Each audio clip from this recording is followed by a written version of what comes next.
Kebangsaan yang berhormat Datuk Dr. Masyidah binti Ibrahim, Setiausaha Parlimen di Jabatan Perdana Menteri, dan diiringi Tuan Yang Terutama Osman bin Samin, Duta Besar Malaysia ke Maghribi, ke Dewan Sofia Bilis. Secangkir indah, seungkap madah. Assalamualaikum warahmatullahi wabarakatuh. Dengan terima kasih dihadiahkan buat Yang Berhormat Datuk Dr. Masyidah binti Ibrahim, Setiausaha Parlimen di Jabatan Perdana Menteri, di atas kesudian untuk bersama-sama dalam melaksanakan seminar Islam Hadari di bumi Andalusia ini. Sidang Dewan Intelektual sekalian, taburkan jasa kepada bangsa. Negara yang menerajui OIC, Yang Berhormat Perdana Menteri berkali-kali dipanggil untuk berucap. Di India, di Pakistan, US, UK, Australia, orang nak dengar tentang Islam tidak mungkin berjaya tanpa kuat di segi ekonomi. Dalam hadis Rasulullah SAW pernah bersabda, yaqul Islam bidanani. Islam mesti bangun dengan kewangan yang kukuh. Kalau ada sumur di ladang, boleh kami menumpang mandi. Kalau ada umur yang panjang, boleh kita berjumpa. Saya ingin mengutarakan pandangan saya tentang bagaimana meningkatkan ekonomi umat Islam. Persoalan yang saya ingin timbulkan di sini berkaitan dengan dasar ekonomi baru. Bertanyakan soalan berkaitan dengan politik Malaysia. Saya dua soalan. Soalan pertama saya, bagaimanakah perancangan para kepimpinan akan datang, perancangan kerajaan untuk meneruskan konsep Islam Hadari di Malaysia, dan kita akan dapati pemimpin-pemimpin yang akan datang di dalam kerajaan banyaknya tidak berbackground ke agama. Jadi bagaimana usaha-usaha kerajaan untuk menyatukan orang Melayu di kalangan kerajaan dan di kalangan pemangkang? Cadangan saya, elakkan pergaduhan, sudah-sudah bergaduh ni. Kita nak tahu apakah perbezaan di antara Islam Hadari tadi dan juga Islam Ritual. Yang maksud saya, Islam Ritual tu yang bagaimana? Dan melihat television, artis ataupun orang-orang yang keluar di television, bagi saya berpakaian mereka itu tidak melambangkan imej Islam. Jadi anda kata kalau pihak pemimpin negara boleh membuat satu kod etika, bila kita berada di depan kaca TV, pakaian hendaklah tidak terlalu menjorok mata bagi menjaga imej kita sebagai negara Islam. Apakah langkah khusus bagi untuk rakyat Malaysia menggunakan skim perbaikan Islam di Malaysia? Siapa yang mula-mula ke kereta? Mr. Henry Ford.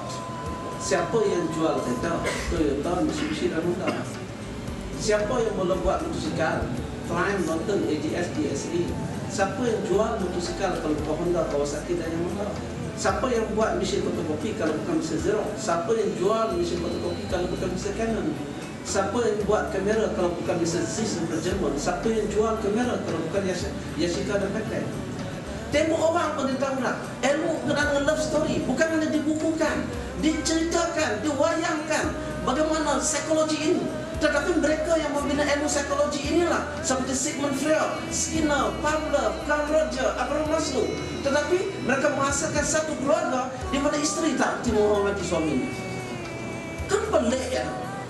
Suami tak tahu menghormati istrinya, anak-anak tak berhenti menghormati bapaknya. Ini sebab apa ni? Something wrong dengan sains teknologi. Sebab itu kita perlukan kepada the religious based technology. Dan kita ni dengar SMS percaya 100%. Saya kata that is wrong. Itu salah. Kita belajar Islam mesti kita verify, sahkan berita itu, baru kita bertindak. Bahawa Selangor, orang Kedah, orang Pahang dan orang Terengganu. Saya pun sudah menghabiskan cerita sehingga di lain hari kita akan bertemu. Ingat pesan Pakcik dan Pakcik-Pakcik. Baiklah, sekali lagi saya ingin memperkenalkan barisan ahli panel yang bakal membincangkan satu topik yang pada saya cukup panas, iaitu ke arah merealisasikan pendekatan Islam Hadari, persediaan dan cabaran gerakan Malaysia Timur Tengah. Manusia menjadikan manusia itu berpasang-pasangan. Dia maksudnya sudah ada pasangan belum? Biar rahsia dah. Kita ni kebanyakannya rakyat Melayu di Malaysia ni lebih gemar menjadi penerima. You want to be a receiver. You want to receive something very good.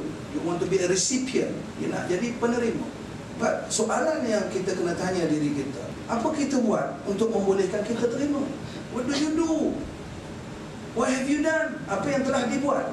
Bolehkah kita jadi umat yang baik, wasata, ummatan wasata, dengan tidak menjana kekuatan umat itu sendiri? Raja Wali terbang nan tinggi, megah ayam kerana balung. Islam hadari terpahat di hati, harapan negara pasti dihukum. Jadi 这个是金呢，如果你问要我上去那个讲，可能我不可以，但是我可以做给我们彭丽是在那个讲，maknanya 我不知道。你不用怕，我可以讲的一点点。Maksudnya orang Cina kalau kita lihat ayah dan ibu mereka tidak menonjolkan materialistik, tapi mereka bekerja keras